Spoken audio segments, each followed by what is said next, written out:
Good evening. এই just office থেকে ফিরলাম। সবাই সবার হালচাল বলো, কি করছো, কেমন আছো? আমি এইবার আমার রাতের খাবারটা বানাবো, ভাবলাম আজকে তোমাদের সাথে সেটাই শেয়ার করি। তো চলো হাত পাটা একটু ধুয়ে নিই, তারপরে রাতের খাবারের জন্য প্রস্তুতি নিই, ঠিক আছে?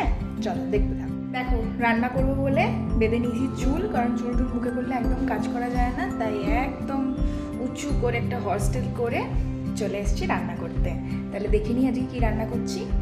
আজকে আমি রান্না করব একদম সিম্পল কাতলা মাছের ঝাল, কোনো তামঝাম নেই।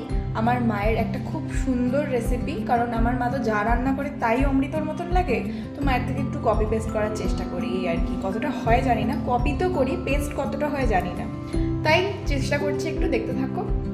তো নিয়ে নিয়েছি কাতলা মাছের পিস। এখানে প্রথমে মাখিয়ে নেব একটু সর্ষের তেল, হলুদ আর নুন, এই তিনটে দিয়ে একদম মেখে নেব, বুঝতে পেরেছো? ভালো করে। যা রান্নাবান্না পারি করি পুরোটাই মায়ের দেখে, এখানে আমার কোনো স্পেশাল ব্যাপার নেই। সবাই তোমরা এই মাছের ঝাল ঘরেতে খাও নিত্যদিনের রান্নায়।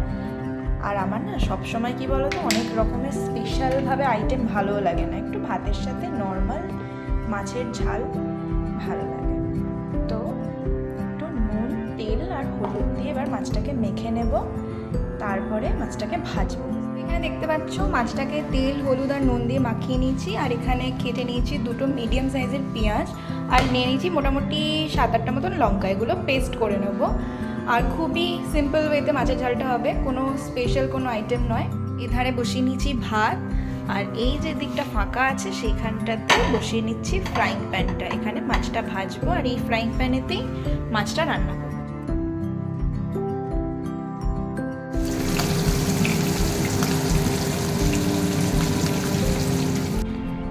চিমনি চলছিল বলে ভীষণ আওয়াজ হচ্ছিল, তাই ভয়েস ওভার দিলাম এখানে। এইবার দেখো তেলটা মোটামুটি গরম হয়ে গেছে, এবারে দিয়ে দিলাম জিরে ফোড়ন। জিরের থেকে একটু অ্যারোমাটা বেরোতে শুরু করেছে, এই মোমেন্টেই আমি অ্যাড করে দেবো এখানে একটা মিডিয়াম সাইজের টমেটো। এটাকে আমি কেটে রেখেছিলাম, তো এই জিরেটা প্রায় হয়ে আসলে আমি এখানে টমেটোটা অ্যাড করেছি। এবার তেলেতে নুন ছিল বলে টমেটোটা দেখো মজে এসছে, সেই সময় আমি এখানে পেঁয়াজ আর লঙ্কার যে পেস্টটা করেছিলাম সেটা দিয়ে দিলাম। অ্যাড করে নিলাম একটু হলুদ আর লঙ্কা গুঁড়ো, যেহেতু কাঁচা লঙ্কা দিয়েছি তাই লঙ্কার পরিমাণটা খুবই কম দিতে হবে, নাহলে প্রচণ্ড ঝাল হয়ে যাবে। এবার দেখো গ্রেভি থেকে তেলটা ছাড়তে শুরু করেছে, তার মানে মশলার কাঁচা গন্ধটা চলে গেছে। এবারে অ্যাড করব ভেজে রাখা মাছগুলো ঝোলে দিয়ে দিয়েছি, ফুটছে। এবারে যারা যেরকম গ্রেভি রাখতে চাও সেরকমভাবে জল অ্যাড করবে। আমাদের একটু ঝোলটা কমই লাগে, তাই জন্য আমি বেশি জল অ্যাড করছি না এখানে। তো এইবারে কিন্তু মাছটাকে ফুটতে দিতে হবে ঝোলের সাথে ভালোভাবে। এইবারে আমি এখানে অ্যাড করছি একটুখানি ধনেপাতা, কারণ ধনেপাতাটা আমার আর আমার হাজব্যান্ডের দুজনেরই মাছের ঝোলে খুব ভালো লাগে। মা ধনেপাতা দেয় না এইভাবে মাছের ঝাল করলে, বাট আমি দিলাম। এবার এটাকে ফুটতে দিতে হবে 10 মিনিট মতন, তাহলেই রেডি হয়ে যাবে সিম্পল কাতলা মাছের ঝোল।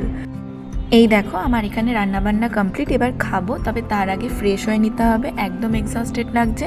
চলো আমি ফ্রেশ হতে গেলাম, দেখা হচ্ছে পরের ভিডিওতে। বাই, ভালো থেকো তোমরা সবাই।